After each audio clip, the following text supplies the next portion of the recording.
We're going to be brewing Black Star today, so we start down here with the grain bill. We use a lot of pale malt in the Black Star. It's a nice base malt. We dump a bag in every 30 seconds, and it goes up this bucket elevator to the top floor where it's run through the mill, crushes it up, and then that gets put into the mash tun.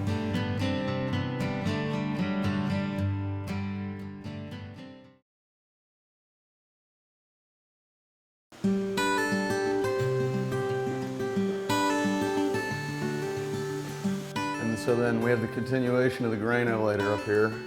Comes up out there, drops in here. This mill has 2 rolls in it. We squeeze the barley through it. It cracks it open, leaving the husks intact so we can filter through them later.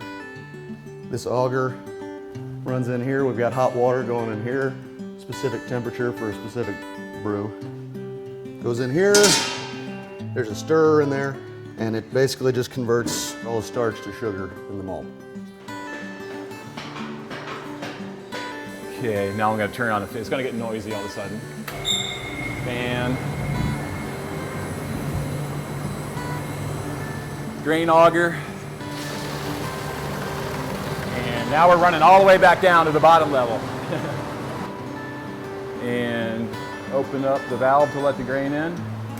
Once that's done, everything falls by gravity down into the water tun, next step below.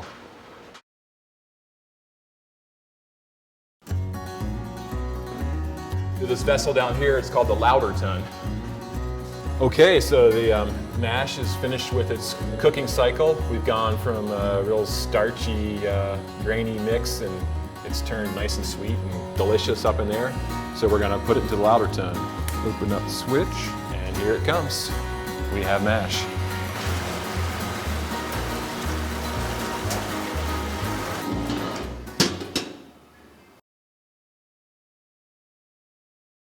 All right, we're ready to begin the Vorlauf now, which means recirculate in German. Lauter pump start, and then those 2 on auto. And then I will go over here and open this valve. This will fill up. That's the little float valve there. When the top one hits the top, it starts pumping it back under, opens a valve downstairs and starts pumping it. Then we start transferring it downstairs. Okay, so now the kettle is filled up. We're finished sparging. We got all the good stuff out of the grain, and it's just coming to a boil inside the kettle here. And pretty soon we'll be adding some hops to it.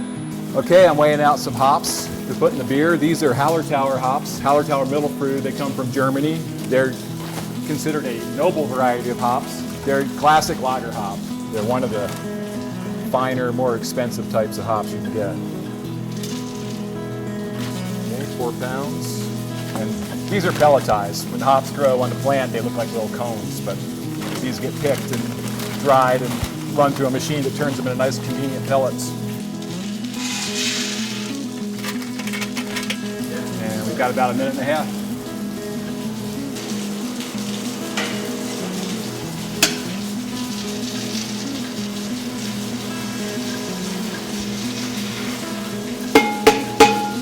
So they're going to get boiled in there, and that swirling action and the heat is going to extract isomers and bitterness. There's all kinds of things going on. So basically, they're going to make the beer taste good.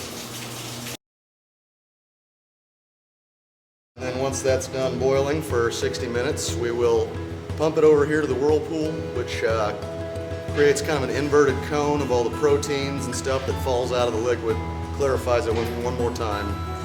Start the whirlpool, pop that open, and hopefully we've got some wort coming out this end here. There it is. Real quick and run back down here again. Okay, you can turn on the oxygen and stabilize the temperature. So this thing is full of yeast, depending on how large of a batch and all that. So we'll actually take a sample up to the lab and look at it under the microscope, and you can count the number of yeast cells in there. And so we're all ready to go here. So that's going to just shoot this right into the stream of wort going in. Open that one. There we go. So, that's all in there. by the next morning the yeast is really working, and so it'll just be bubbling away, fermenting like crazy. It takes it about a week to ferment out for it to actually turn from this sweet liquid into something that, you know, is like beer.